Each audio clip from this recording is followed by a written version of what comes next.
Olá, bom dia, boa tarde, boa noite. Hoje temos o último assunto da disciplina, o método de irrigação localizada, a parte hidráulica. Vamos hoje dar continuidade ao assunto que começou na aula passada. Hoje tentaremos fazer um projeto com todos os conhecimentos já abordados da área de hidráulica, que vocês conhecem da disciplina de hidráulica agrícola da UFC, e também do que eu passei em irrigação por aspersão, tá bom? Então vamos lá, né? Então, primeiramente, para o dimensionamento hidráulico da linha lateral, vamos utilizar a equação de Hazen-Williams, conforme vocês estão observando, cujo qual não é tão precisa para a determinação, né, da perda de carga na irrigação localizada, contudo, ela é mais fácil, né, em termos de cálculo, então a gente vai utilizar ela. Porém, eu, como professor, recomendo que, se um dia vocês utilizarem para um projeto de irrigação localizada, é muito mais interessante se utilizar a equação de Darcy-Weisbach, certo? Para a determinação da perda de carga, ok? Outro critério que já falamos foi o fator de múltiplas saídas, cujo qual vocês já estão vendo, observando aí no quadro, né? E a perda de carga fictícia, também falamos sobre ela, certo? Já que a irrigação localizada, a linha lateral da irrigação localizada tem várias saídas, também precisamos utilizar o fator de múltiplas saídas, conforme explicado na aula de irrigação por aspersão. Se você não tem domínio do assunto, volta lá na aula de irrigação por aspersão, na parte hidráulica, que eu explico passo a passo o porquê de utilizar essas duas equações, tá bom? Posteriormente, vamos saber a pressão no início da linha lateral, que seria igual à pressão de serviço mais 75% da perda de carga, no caso aí real, né? Que seria essa, né? Após determinado, e a diferença de cota, que é muito importante para saber se precisa ou não retirar parte da pressão, a depender se é declive ou aclive, né? Ou acrescentar, inclusive, né? A variação da pressão vai ser igual à perda de carga, e nesse caso teremos aí o critério da pressão de serviço em 10%, ou seja, a variação da pressão na linha não pode ser maior que 10% da pressão de serviço.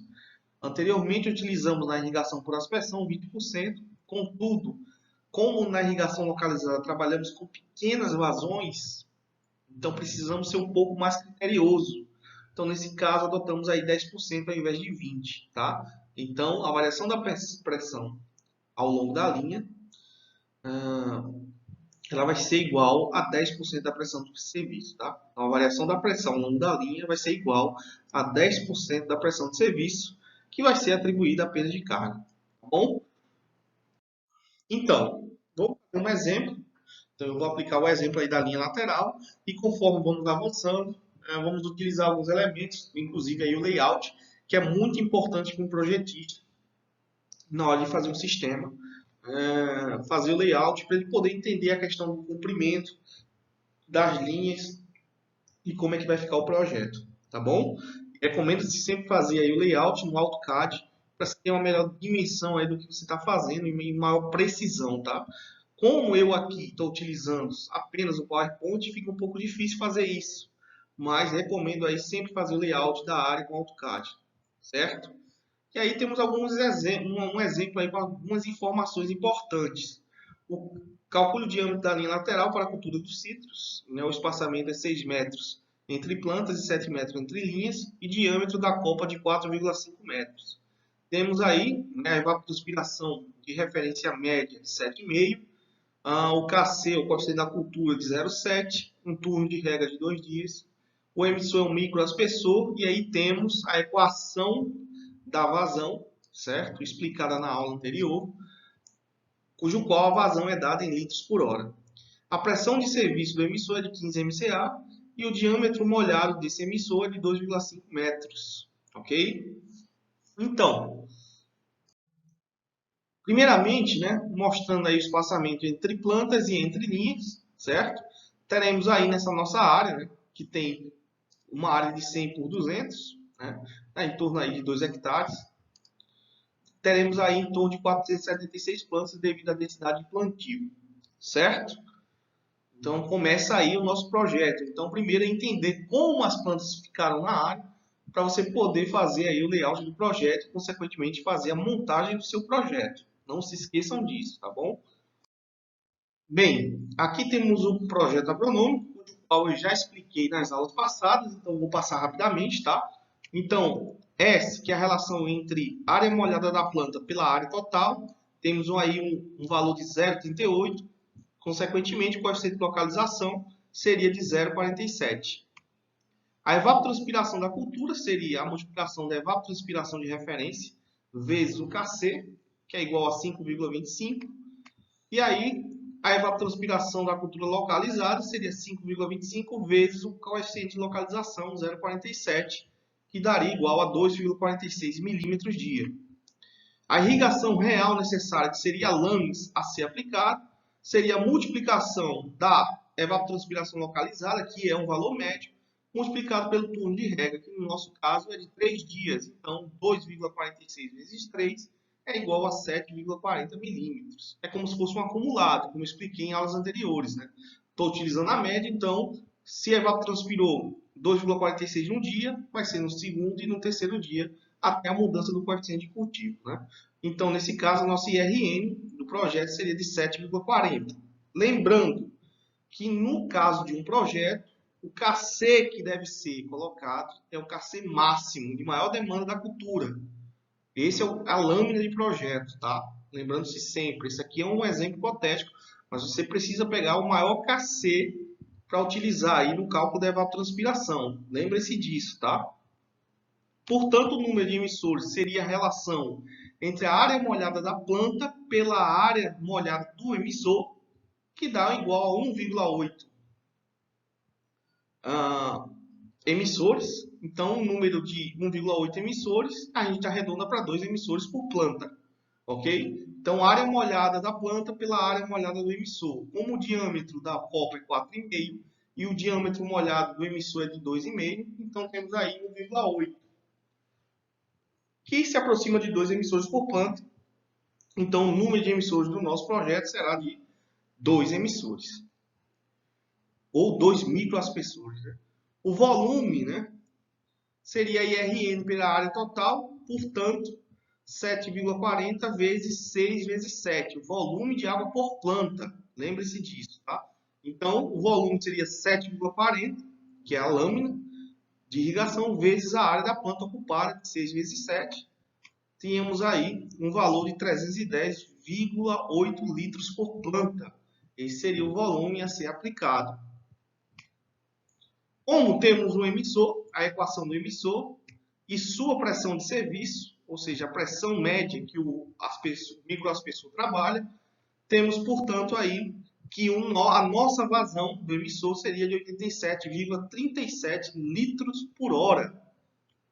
Consequentemente, podemos calcular aí o tempo de irrigação que já falamos na aula anterior.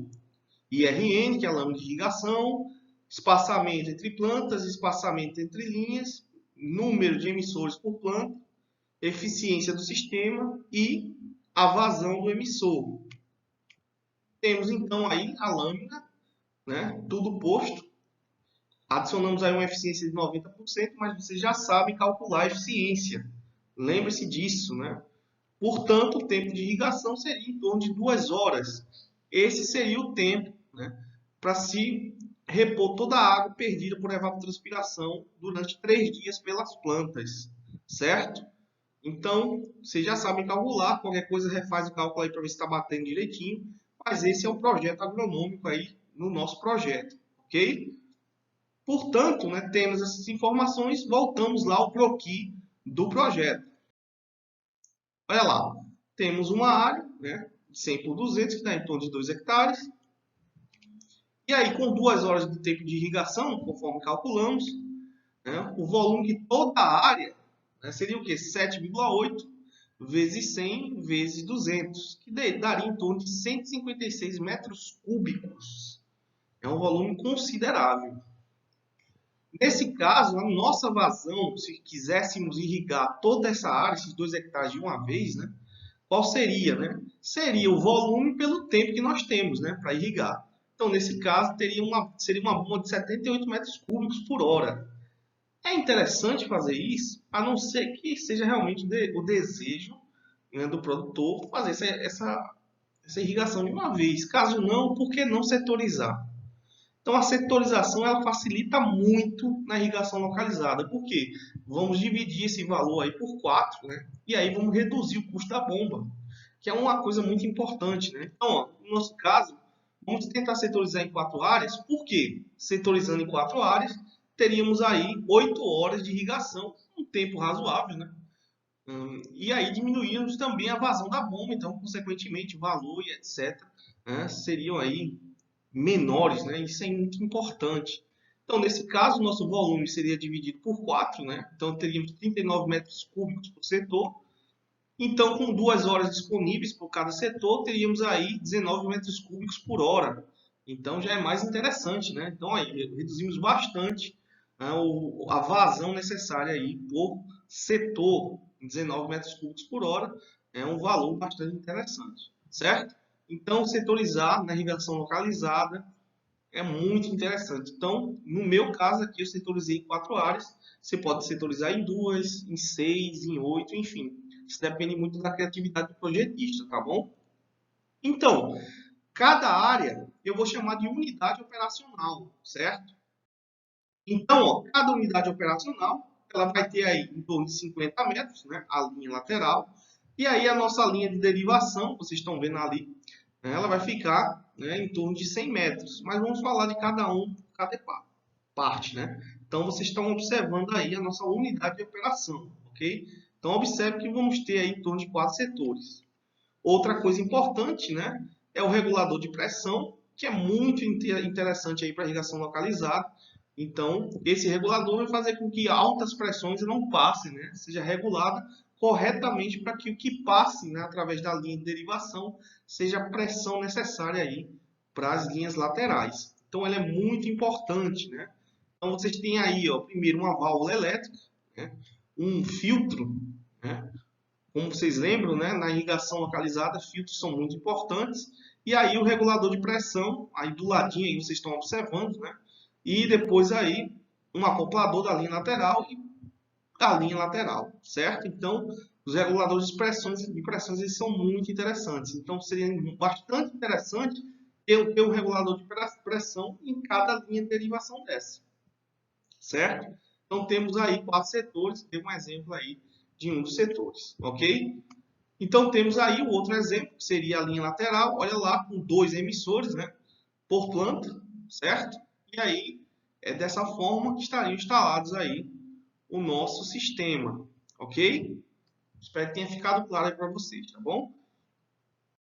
Bem, formando todo o projeto, teríamos essa relação aí, né, com todas as unidades operacionais, ou seja, 4 unidades operacionais, e é dessa forma que nosso projeto, no caso, o meu projeto em particular, ele funcionaria, 4 setores. Então, teria, né, o setor 1, depois, após 2 horas, o setor 2 irrigaria, e após 2 horas, o setor 3 irrigaria, e após 2 horas, o setor 4 irrigaria. Ou seja, teríamos aí, né, 4 setores, gastaríamos no total um dia 8 horas, ou seja, a cada 3 dias irrigaria 8 horas. Tranquilo? Espero aí que tenha ficado um pouco claro aí para vocês, tá bom? Então, seguindo, a próxima parte aí, né, é calcular o número de emissores na linha lateral, certo? Então, a minha linha lateral vai ter quantos emissores? Então, primeiro, o comprimento da linha, né, e o espaçamento aí entre plantas, certo? Vezes o número de emissores por planta. Temos, então, a nossa linha vai ter 50 metros, conforme observamos. Teremos aí o espaçamento entre plantas de 6 metros e cada planta vai ter 2 emissores. Portanto, teremos aí um total de 16 emissores por planta. Por que eu preciso saber disso? Porque eu preciso calcular a vazão. Ou seja, teremos 8 plantas e, consequentemente, 16 emissores em cada linha lateral. Bem, a vazão da linha lateral. Nesse caso, eu teria aí a vazão da linha lateral seria igual ao número de emissores vezes a vazão de um único emissor. Ou seja, 16 vezes 87,37. Seria a vazão do emissor quando eu utilizei a equação lá com a pressão de serviço, lembra? Portanto, teríamos aí uma vazão de linha lateral de 1.397,92 litros por hora, ou, nesse caso, 3,88 vezes 10 a menos 4 metros cúbicos por segundo. Por que eu estou utilizando metros cúbicos por segundo? Porque eu vou utilizar a equação de perda de carga. E na equação de perda de carga, apenas utilizamos a vazão em metros cúbicos por segundo. Lembre-se disso, tá?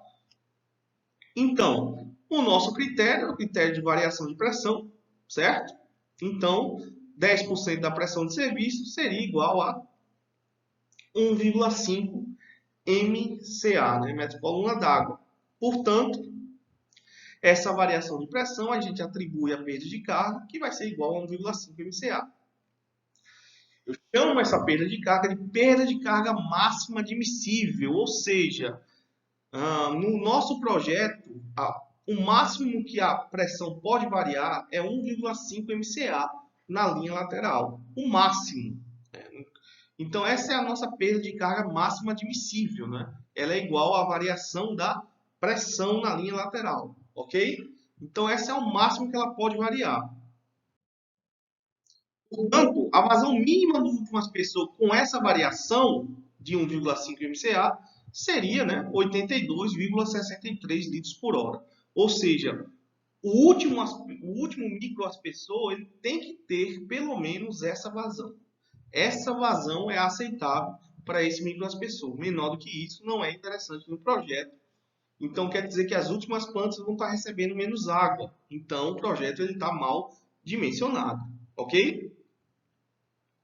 Então, por causa disso, precisamos calcular aí uma perda de carga fictícia, né, com um diâmetro conhecido, certo? Então, no caso da hidráulica para a linha lateral, dos métodos localizados, nós já temos conhecimento do diâmetro, certo?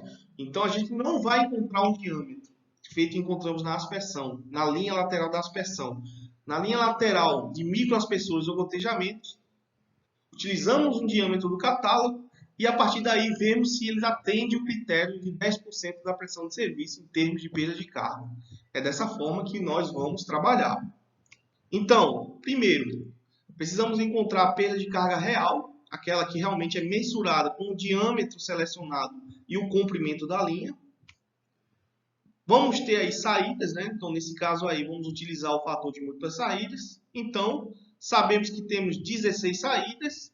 Utilizando o fator de múltiplas saídas, encontramos esse valor aqui de 0,382. Dê uma conferida aí nos valores para mim, por favor. Caso aí esteja errado, vocês corrijam, tá? Bem, calculando o fator de múltiplas saídas, né, sabemos que a perda de carga máxima tolerável na linha de 1,5 MCA. Portanto, a perda de carga real que vamos encontrar com o diâmetro selecionado, ela tem que ser menor ou igual à perda de carga máxima admissível. Se isso não acontecer, devemos rejeitar o diâmetro e passar para o próximo diâmetro.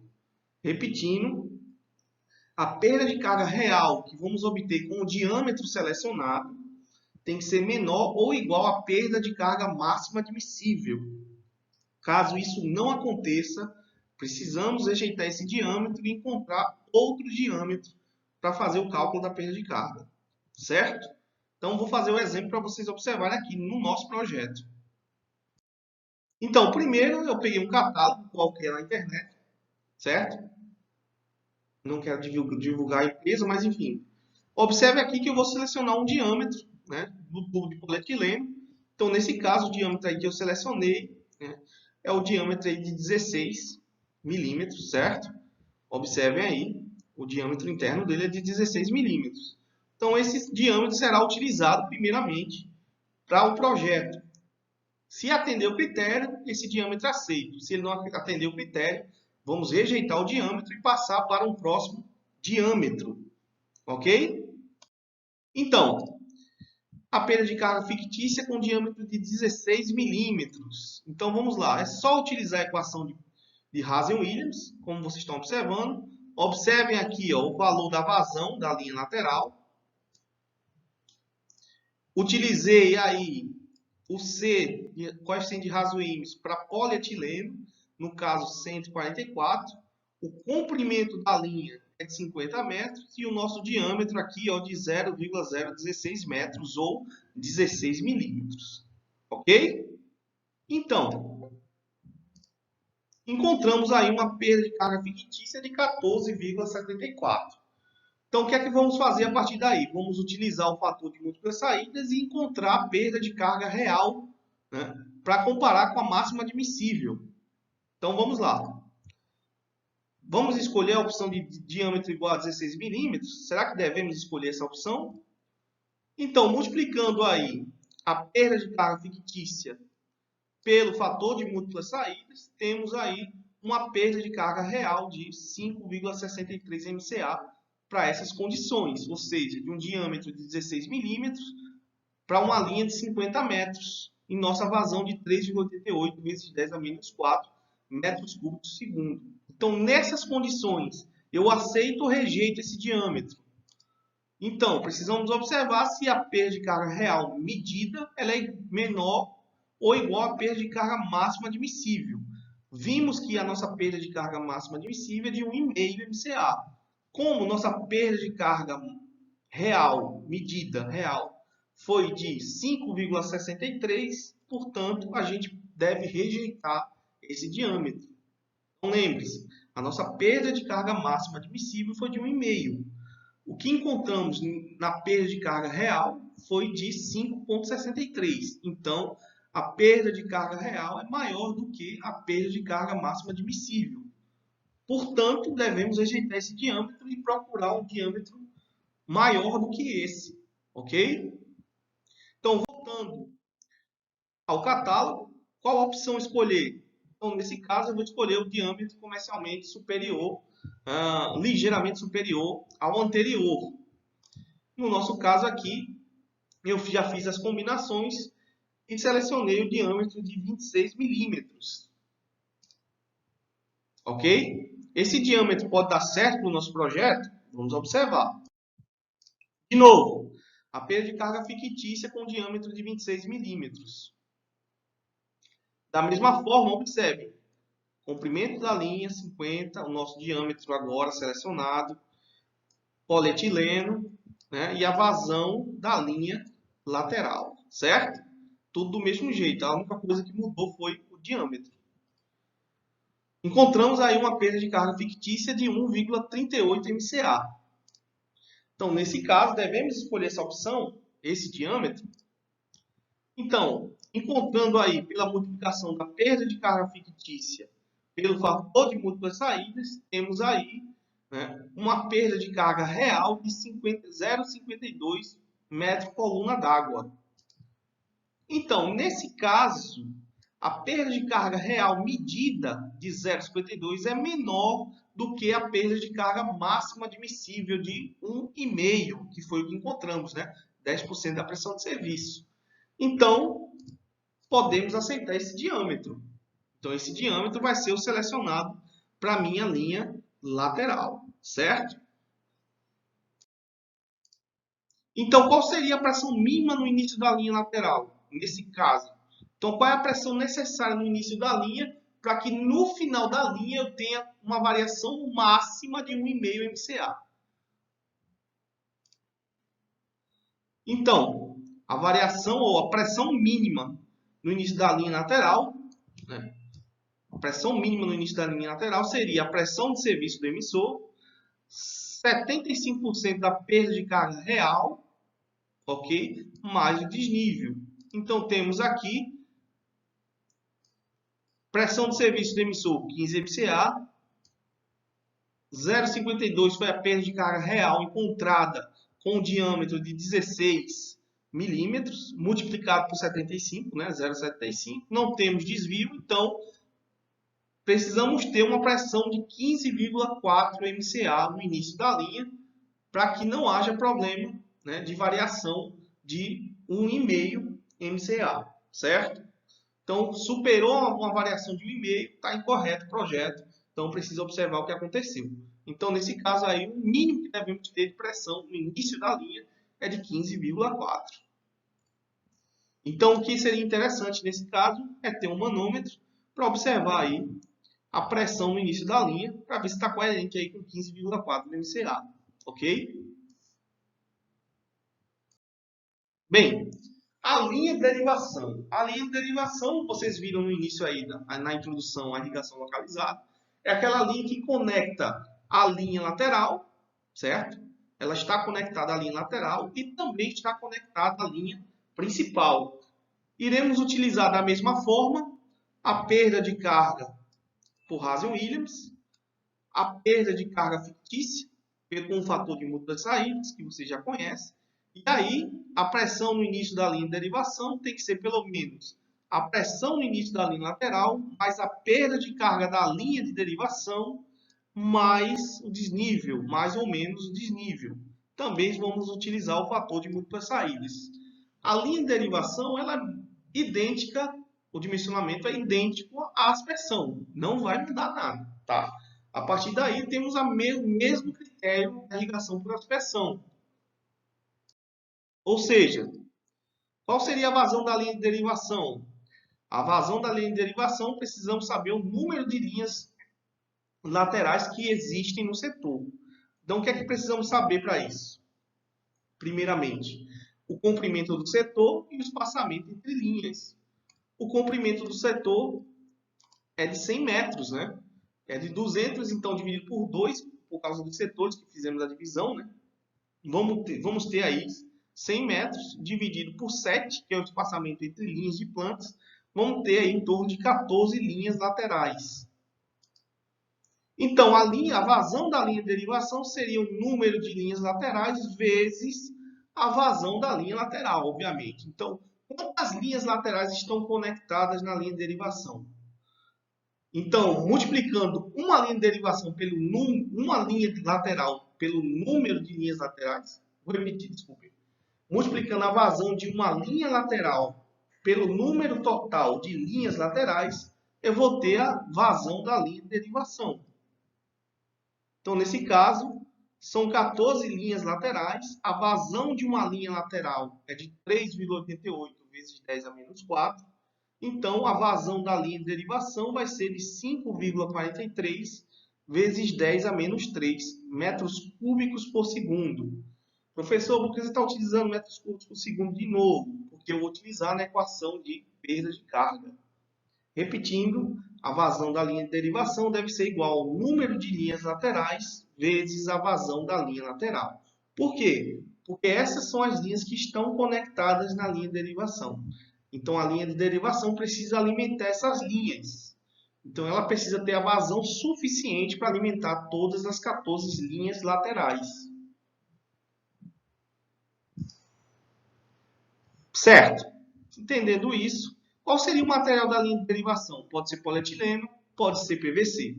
No nosso caso, vamos escolher aí PVC, certo? Critério meu, eu vi muitos projetos em que as linhas laterais estão conectadas em uma linha de derivação de PVC, então eu acho mais seguro. Então, no meu caso aqui, eu utilizei aí o material de PVC, contudo, existem linhas de polietileno que podem ser utilizadas como linhas de derivação, certo? Então, nesse caso, o Hazen-Williams vai ter um C igual a 150. E aí, pela internet, conforme vocês estão olhando, aí eu tenho os diâmetros, né, comerciais. 35, 50, 75, 100, 125 e 150. Então, esses são os diâmetros que eu vou utilizar para dimensionar aí a minha linha de derivação. Ok? Então, aqui está, né, para comprovar a questão do comprimento da linha de derivação. Observe, né? Aqui são os setores. Olha lá, o comprimento da minha linha de derivação tecnicamente é 100 metros. Tá? Então, porque eu dividi aí a área no meio e separei em 4 setores. Então, o comprimento da minha linha de derivação é de 100 metros.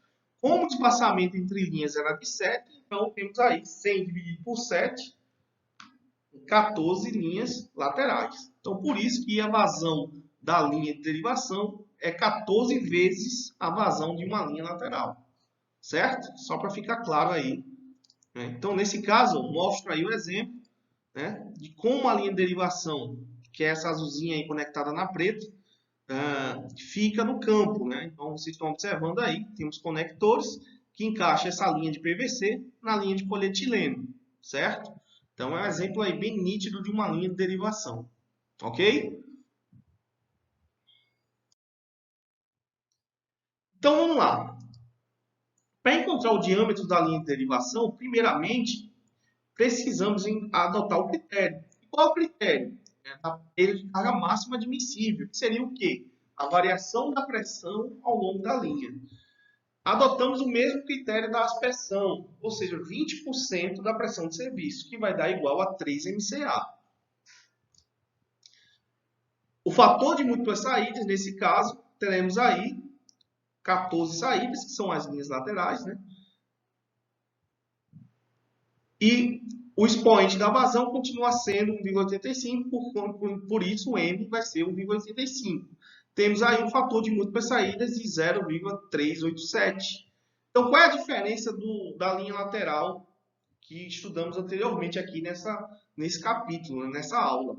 É que, nesse caso, vamos achar diretamente o diâmetro, né? Não vamos procurá-lo, né, primeiro no catálogo e já colocarmos. Vamos utilizar a própria equação de Hazen-Williams para encontrar um diâmetro teórico e depois, achando esse diâmetro teórico, procuramos no catálogo o diâmetro comercial que possa ser utilizado e a partir daí vamos ver se ele atende o critério aí da variação de pressão, né? Ou seja, a perda de carga máxima admissível, ok? Então vamos lá.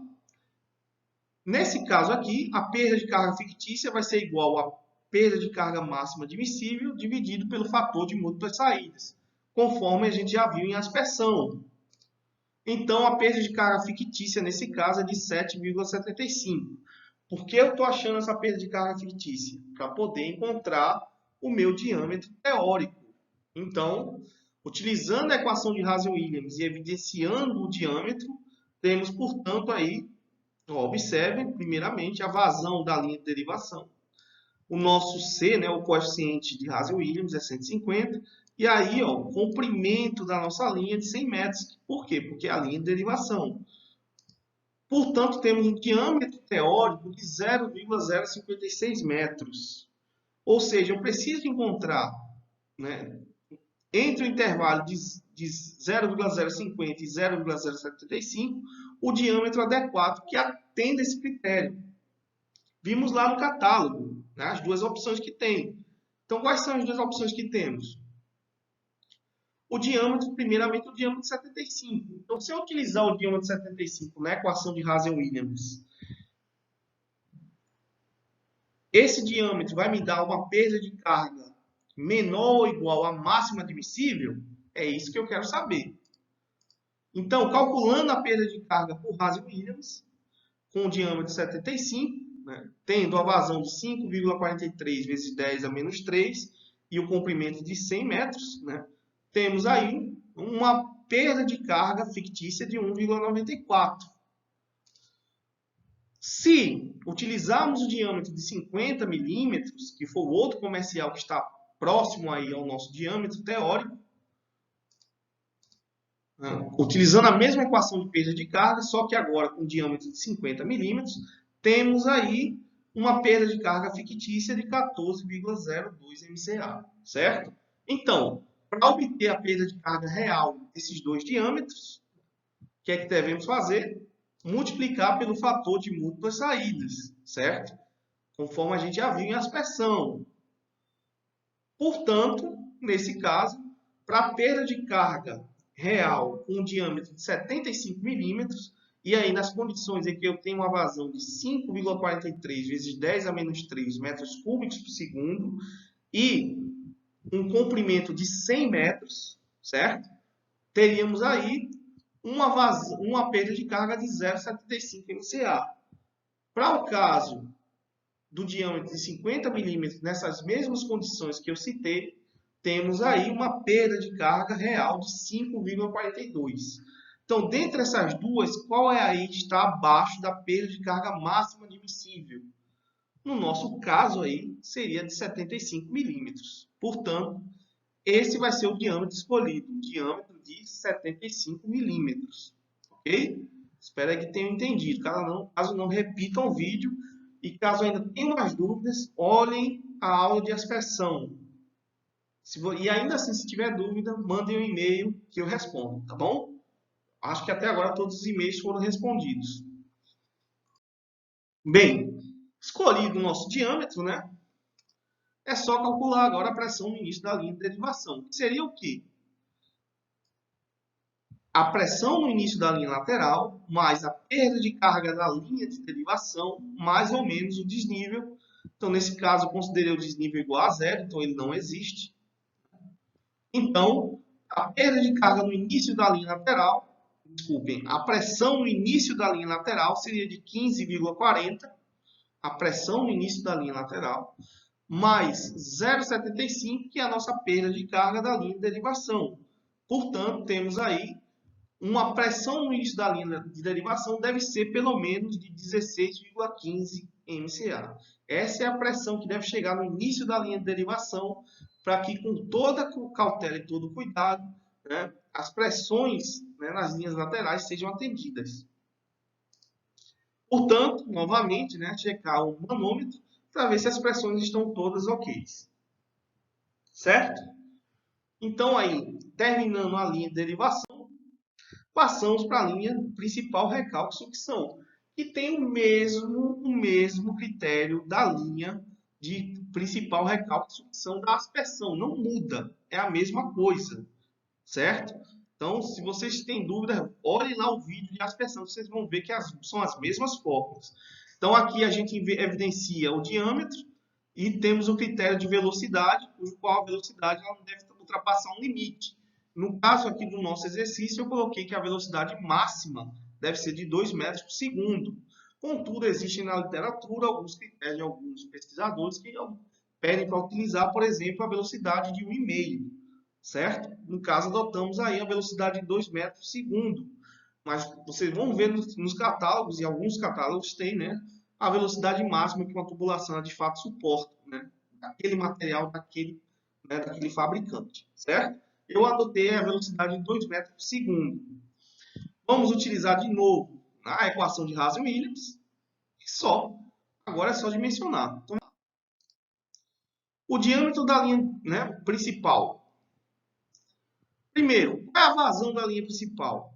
Eu vou ter a vazão da linha de derivação vezes o número de linhas de derivação que estão funcionando simultaneamente. Existe alguma linha de derivação nossa, existe alguma área nossa, do nosso projeto, que tem uma linha de derivação funcionando simultaneamente, linhas de derivação?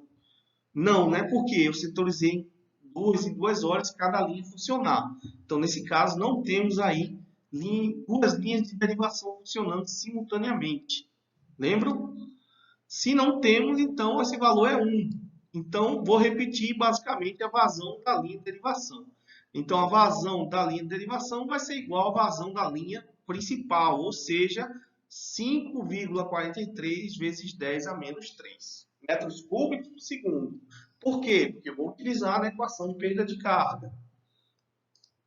Então, o critério que nós adotamos é o critério de velocidade, cujo qual tem que ser no máximo 2 metros por segundo. Então, utilizando aí a velocidade de 2 metros por segundo e a vazão que nós encontramos, né, para a linha principal, temos aí um diâmetro de 0,058 metros. Ou seja, novamente, eu estou entre dois diâmetros comerciais de PVC.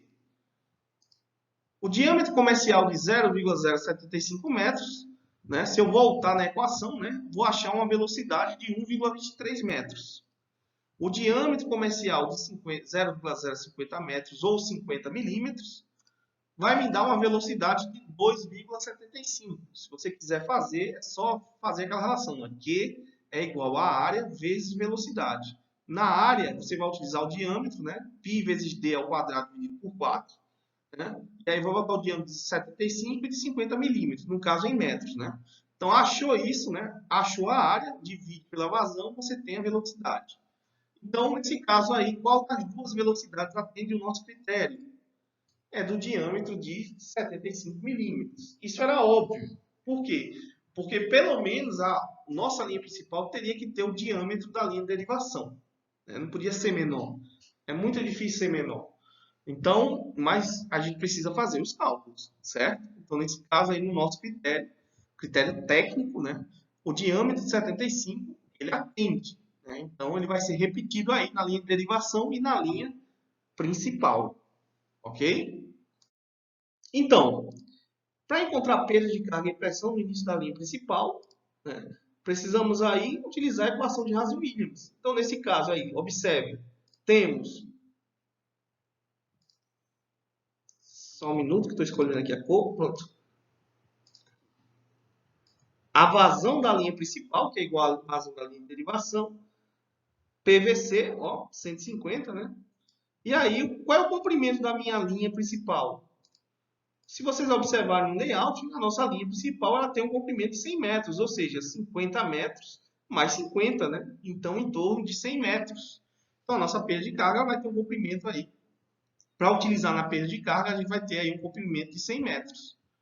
Portanto, a nossa perda de carga da linha principal é de 1,95 metros. Ok? E aí, para saber a pressão no início da linha principal, é só eu ter a pressão no início da linha de derivação mais a perda de carga da linha principal. Então, a pressão no início da linha principal ela vai ser igual à pressão no início da linha de derivação mais a perda de carga da linha principal. Notem que eu estou juntando, né, para no final achar a pressão que seria a altura manométrica. Então, sabendo que a pressão no início da linha de derivação é de 16,15 MCA e tendo uma perda de carga da linha principal de 1,95, eu vou ter aí uma pressão no início da linha principal de 18,10 MCA, certo? Então, vamos lá. E a linha de recalque? No nosso layout aqui, eu coloquei aí uma linha de recalque de 85 metros, certo? Para poder aí justificar o exemplo, ok? Então, nesse caso aí, a perda de carga e pressão início da linha de recalque, né, precisam ser calculadas. Primeiramente, o diâmetro da linha de recalque tem que ser igual, pelo menos, ao diâmetro da linha principal. Então, eu só repetir o diâmetro da linha principal, ok? A vazão vai ser idêntica, né? Então, não tem como não...